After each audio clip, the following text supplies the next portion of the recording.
Hello fans, collectors, investors, welcome back to Iconic Baseball. I'm Iconic Al, and this is my belated 2023 National Recap. Belated because, like many of you who went to the show, I was down with the sickness. I had a little bit of a cold bug that knocked me back for a few days, but I'm recovered now. I ran 12 miles this morning and I'm feeling a lot better. So I'm ready to make this recap. In one word, the National was just amazing. It exceeded every expectation that I had from last year. The scope of the show was bigger. The energy in the hobby is alive and well. And it was just amazing to meet with so many people from the community. And of the 10 target items that I had on my targets video, I picked up 5. So unbelievable. I couldn't be happier with what I was able to achieve in terms of getting meaningful cards for my collection and just the number of amazing hobbyists, collectors, YouTubers that I was able to connect with.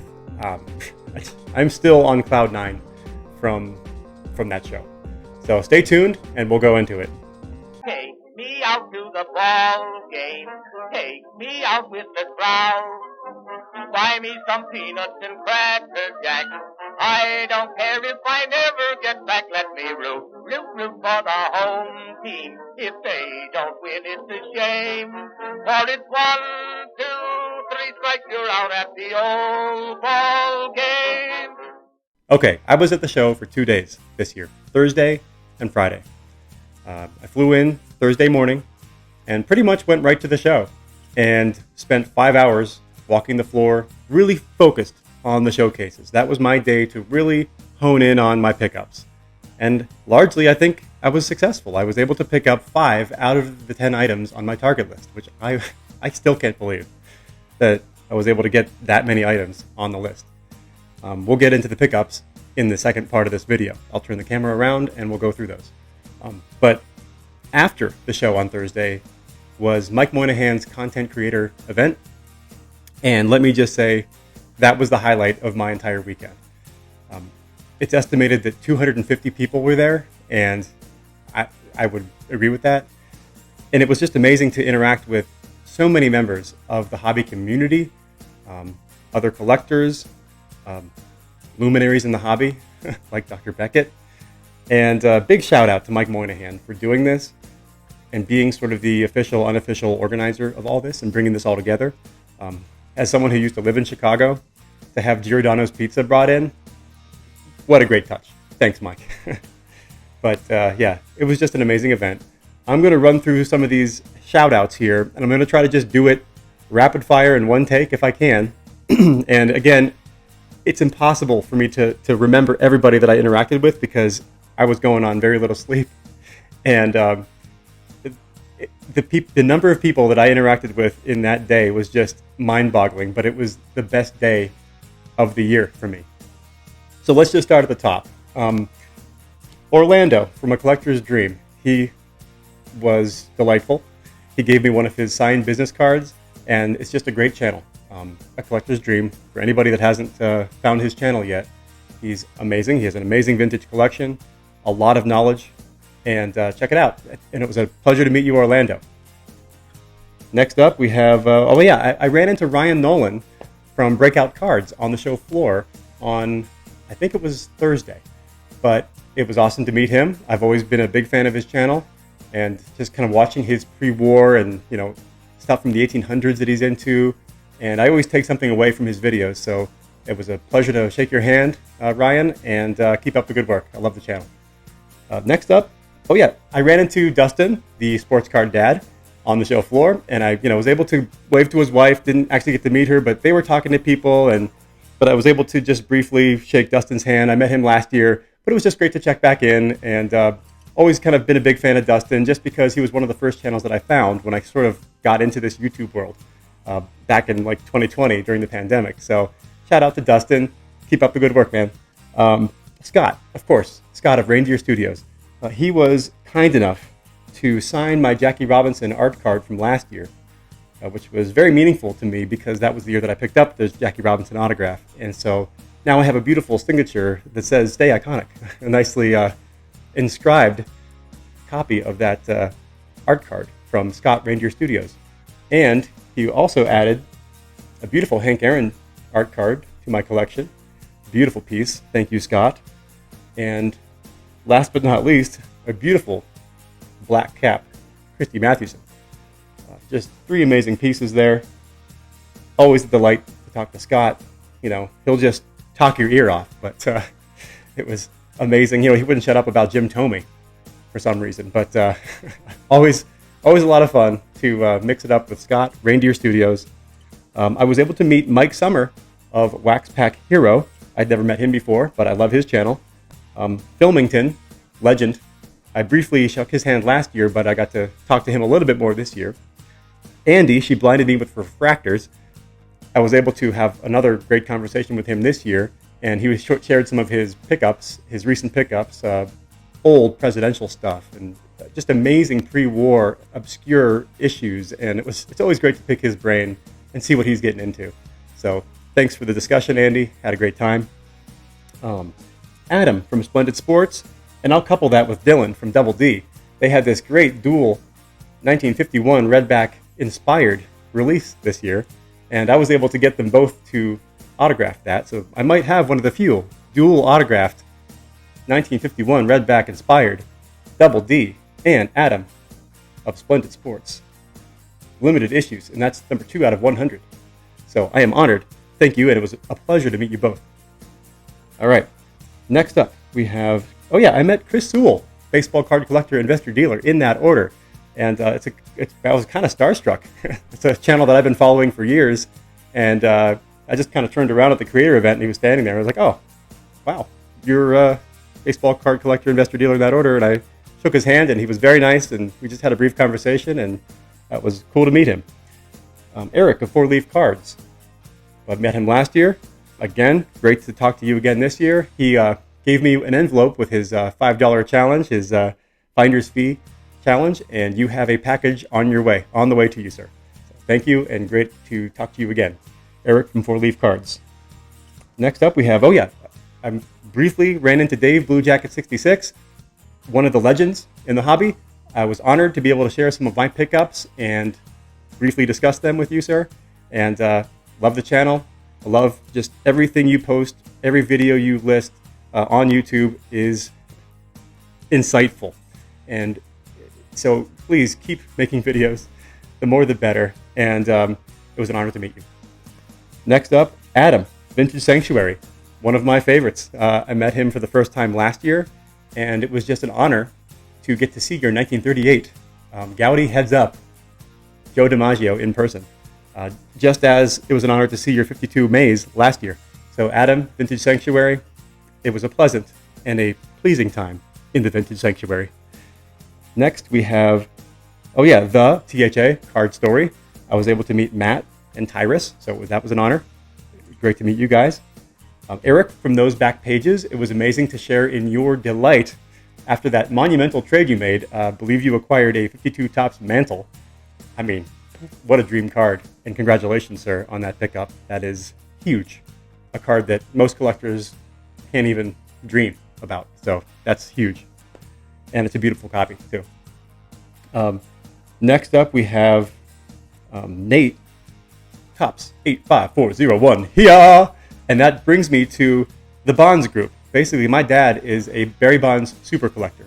And he has, over the past year or two, been moving his collection along to a cohort of other Barry Bonds super collectors.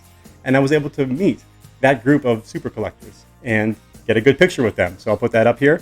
And so from left to right, we have, and I think I'm getting this right, we have Ben, Kevin, and then me, and then Reese, and then Nate on the right. So it was cool. It was really great to meet all those guys because they had been interacting with my dad since the 90s, many of them. So to see them in person and kind of swap stories, and that was really cool. Next up, we have Dom, Staven Sports Cards. Amazing to meet you, sir. Love the channel. Love what you're doing with the podcast. Just wrapping in the baseball current events sort of thing, like what's happening in the league. And then you're collecting. Just amazing dichotomy there. I love your content. So keep it up, Dom. Scott from Scotty B Cards. I had never met Scott from Scotty B Cards, but I stayed pretty late at this event on Thursday, probably till 10:30 or 11. And later on, Scott from Scotty B Cards came in, and I was talking to him and Teapot from Baseball Card Investor. And those two guys are baseball nuts, kind of like me. And so we were talking modern baseball, current players mostly. And it was just amazing to kind of mix it up with those guys. And never, I guess I had met Teapot briefly last year, but I had never met Scott before. And we were talking about this new game, Immaculate Grid, that I had never played before. But they were basically trying to sell me on it, that you have to play this. You'd be perfect for it. And so it was really cool just to sit around a table at whatever it was, 11 at night, with these guys talking baseball. And it was like we had been friends for years. So shout out to Scotty B Cards. Next up, we have Scott, or should I say Stuke, from Stuke's Cards and Curiosities. I was able to bring a Roger Maris button that was given to me by a patient of mine, and it didn't really fit in my collection. As much as I liked it, Scott is a Roger Maris enthusiast, so I was able to move that along to him, and I was happy to do it. I'm glad it's where it belongs now, and it was great to meet you, sir, for the first time. Next, we have Ken of Ken's Cardboard, fellow Colorado resident, and it was just amazing. I got to have a couple long conversations with Ken, and hopefully that leads to more meetups with me and Ken, because he's in the Denver area like I am, and hopefully we'll get to go to a couple Rockies games or go to a card show here in Denver sometime. But it was just great to meet sort of a OG YouTuber, Ken of Ken's Cardboard. Great to meet you, man. Chris from Missouri. Amazing to see you again, sir. Sorry my wife wasn't along again this year. Chris talked to my wife, I think, for, the whole time during the content creator event last year, while I was busy talking to other YouTubers. And so he basically kept my wife entertained while I was talking to some other content creators. And I'm eternally grateful for Chris from Missouri for entertaining my wife for a couple hours, it seemed like, while I was trying to meet other creators during that time. Picker Jim S. It was amazing to meet Picker Jim S. for the first time. The New England accent really just smacks you in the face, even more so than on his videos, but, amazing hobbyist, amazing fan, and it was great to meet you, man. Sammy Thunder. I had never crossed paths with Sammy Thunder, but I've been watching his channel now for quite some time, so it was an honor to meet you, sir. And then Darren from Return to Collecting. Another great channel, another great collector, another great hobbyist, and he's starting his own countdown, actually. He's going to do a top 50. I'm doing a top 100, greatest and most iconic. He's doing a top 50. I think he's just doing greatest, like basically based on their greatness. And it'll be really cool as I'm getting down in my countdown to kind of see where he's ranking players concurrently as my countdown's going, and we'll kind of compare notes. It'll be kind of fun. But check out Return to Collecting if you don't know his channel. He's Darren, and it was great to meet you, sir. Of course, Rick from Vintage Oddball Cards. It was awesome to see you and Mangini with your Muppet masks this year, and man, that really made a lot of people laugh this year, myself included. So it was great to meet you, Rick, and have a couple good conversations with you and John Mangini, of course, a man who lights up the room when he walks in, and of course, sporting the blazer, always dressed to the nines, and just bringing the A game all the time. So appreciate that, Mr. Mangini. Keep up the good work, and just keep being you, man. Ed Weskergriff. I had never met Weskergriff, or Ed. His channel is Weskergriff, but amazing to meet him for the first time. Jeremy Lee from Sports Cards Live. This is just like a who's who in the hobby right now. I had never met Jeremy Lee before, but he's now with Tag Grading, and he's doing a couple different live shows and podcasts, but he seems like he's always putting out content. But Jeremy Lee, it was amazing to shake his hand and meet him for the first time. James, Elite Hunters. Another great channel, YouTube Hall of Famer. I just feel like I've pretty much met everybody, and it was phenomenal. Rudog 21, had never met him before either. Amazing to meet him too. And so it's just so hard to get to everybody. I tried to get to everybody. Oh, Theo Clemente Collector, of course. How could I forget Theo? Fellow Pittsburgher. And we swapped stories, and I was able to run into him on Friday again, and I had just picked up a Clemente piece that I was able to share with him, and that was really, really special to me, to be able to share the Clemente piece that I picked up, and then ran into Clemente Collector. That was amazing. And it was great to meet him in person for the first time and connect with him. So, Theo, great to meet you, man. THA or The Card Story. I already mentioned them. Yep, good. John Wade Boggs fan. I have my second addition to my John Wade Boggs fan card collection this year, and signed in beautiful red ink. And great to meet you, sir. Talk to you a couple brief times. And now we're getting toward the end here. I think I've gotten to everybody that I clearly remember. Okay, last but not least, special thanks to Dr. Jim Beckett. He was sitting at one of the tables at the Thursday event, and I went over, I got to shake his hand, and he was kind enough to sign one of his Topps fan favorites cards for me in beautiful silver pen. So thank you again. I'm honored to have it. It will be in my collection forever. And one of the most influential people in the hobby from the 90s and probably still today.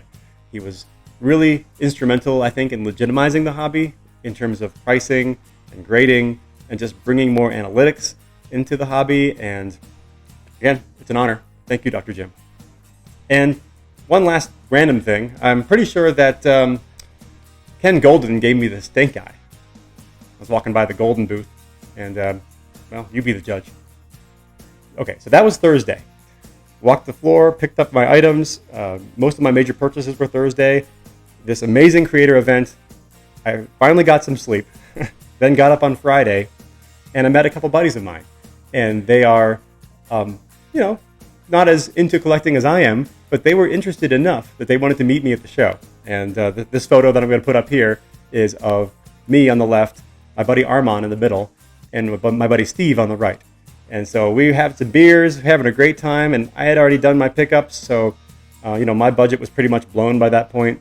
And so we just had a great time, just walking around the show, very low pressure, and was kind of sharing that whole world with them, and that was great. And some of my friends from Chicago that I was able to share the world of baseball collectibles or sports collectibles with, and they were pretty much blown away with the atmosphere in the show and the energy and how much was there.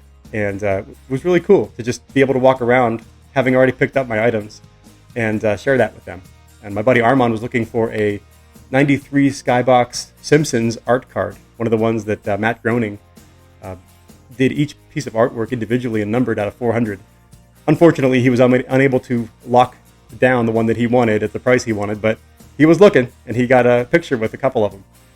But that was Friday. And that was pretty much my experience. It was just amazing to connect with so many collectors, and on top of that, get so many of the things that I was targeting. And I did find that the dealers were willing to deal this year more than last year. All right, without further ado, let's turn the camera around and look at the pickups. Okay, now to the pickups. All of my target items were acquired on Thursday, and I came in with a very similar budget as last year. And getting into the show initially was very overwhelming. But at one of the first tables I came to, I saw a couple of these 93 SP Derek Jeters. And I really keyed in on this 8.5, gave it a really close look, and very strong for the subgrades. This is the kind of card I was looking for coming in. 2 9.5s, an 8.5 and an 8, but on a different day, definitely could have been a 9. And one of the most iconic cards, if not the most iconic card of the 90s. Just a very important card in the hobby. Obviously from the high pop wax era, but one of those cards that I just really wanted a nice presenting copy in my collection. Didn't have to be a 9. In fact, I'm never going to pay a 9 price for this card, but the value of these have come down so far from where they were a couple of years ago that for $250, I had to. It was time. The value was there for me at this grade, at that price. So that was my first pickup of this year's National.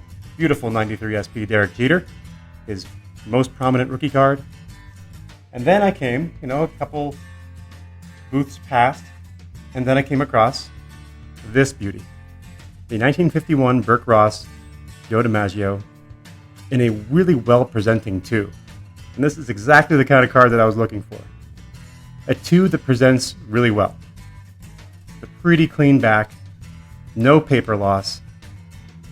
The only thing making it a 2, there is some creasing on it that is very, very hard to find. Very light. You really have to get it in a perfect light to even find the creasing, but the color is strong. Really good print quality. Yeah, just amazing.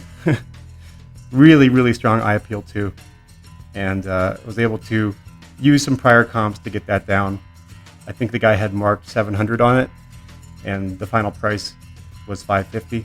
So very, very pleased to get a playing days Joe DiMaggio, of which there are not many issues, because there just weren't too many cards issued in the 40s during DiMaggio's prime playing years. So very, very happy to get that one. That's my first and only playing days DiMaggio. And then I came to my ultra modern pickup, a beautiful green refractor rookie card of Juan Soto. As I mentioned, a guy that I believe is on a first ballot Hall of Fame track. And I was targeting one of these color refractors from 2018 Bowman's Best. I came across a really scarce green refractor out of 99. And a card that probably a couple of years ago would have been a big time card, maybe a $500 to $700 card. And at this year's National, $200. So that's the kind of money that I was definitely willing to spend on a card like this, because I feel like as his career goes, cards like this will slowly climb to heights that are probably out of reach to the average collector. So very happy to get a rare low-numbered refractor and not pay a PSA 10 premium. I think really makes sense to target pretty much perfect-looking PSA 9s on cards like this. Then you're not paying the 10 premium. Very happy on that one. And then, last but not least, my final show pickup from Thursday, and the largest pickup of the National for me from 2023. I'm going to move Mr. Jeter back here. No disrespect. But this was the big pickup for me for this year. The 1948 Bowman Stan Musial, and it is just a stunner. There just weren't many copies of this card at the show, and the ones that were out there were miscut, or 90-10 centering, or 80-20 centering, or just didn't present well for their grade. And this was the exception. This is when I laid eyes upon this card, and I didn't really believe I'd be able to buy a well-centered 4. And I did reach a little bit above my budget to get it, but unbelievable. I mean, just a really, really clean card. No creases to be found. I mean, it must be a 55-45 centering both ways, top to bottom and front to back. The portrait is strong. The print quality is excellent. The resolution is good. It's not faded. It's an old PSA slab, which doesn't bother me one bit. It's just perfect. I mean, for the grade, so thankful to own this card. It's one that I really shouldn't have been able to buy. Honestly, if you consider the quality of player that he was, and this is his true rookie card, obviously he has a couple earlier issues, non-mainstream issues, like the Bond Bread. But this is his considered rookie card in the hobby, his first mainstream issue. Especially now that the 49 leaf is considered a 49, really, by the hobby. This really leaves this card as his true rookie card. So very, very happy to pick that up. I really don't believe I own it. I just can't believe it. But that was my big pickup. And then obviously there was the Dr. Jim edition after the show at the content creator event. So really those were the five cards off of my list that I was able to knock off this year, which is, I mean, I'm just over the moon to have those 5 cards. And then on Friday, there was one additional pickup. The 1968 Pirates KDKA Clemente card, which comes from Clemente's own collection. This is part of a lot that was being sold at auction. I'm not sure when the auction occurred, but it went through Hunt Auctions, and this comes with provenance from Vera Clemente, and it's one of a lot of 42 of these that were sold, and they come from the Clemente estate, basically. And I'm just so honored to have a piece that used to belong to the Clementes, used to reside in the Clemente collection, the Clemente household. As a Pittsburgher, as a lifelong Pirates fan, as a listener of KDKA, I used to tune into 1020 radio and listen to all the Pirate games when I lived in Pittsburgh growing up there. And so it really kind of hits home for me to have an original KDKA 1968. That's cool on its own. But to think that it was in the possession of the Clemente family, Roberto himself and his family, that is so special. And it had $125 marked on it. And I said, hey, I have $100. And thankfully, I was able to close the deal. The dealer was able to work with me. And I'm so thankful to add this to my collection. It's really special to add that on my last day. Well, that was my national. Thank you so much to everyone that I came across this past weekend. It was a delight talking to everybody, and getting to add these amazing pieces to my own collection was just icing on the cake. I'm already looking forward to Cleveland next year, and I can't wait to get back into my countdown. So stay tuned. Everyone, until next time, keep collecting and stay iconic.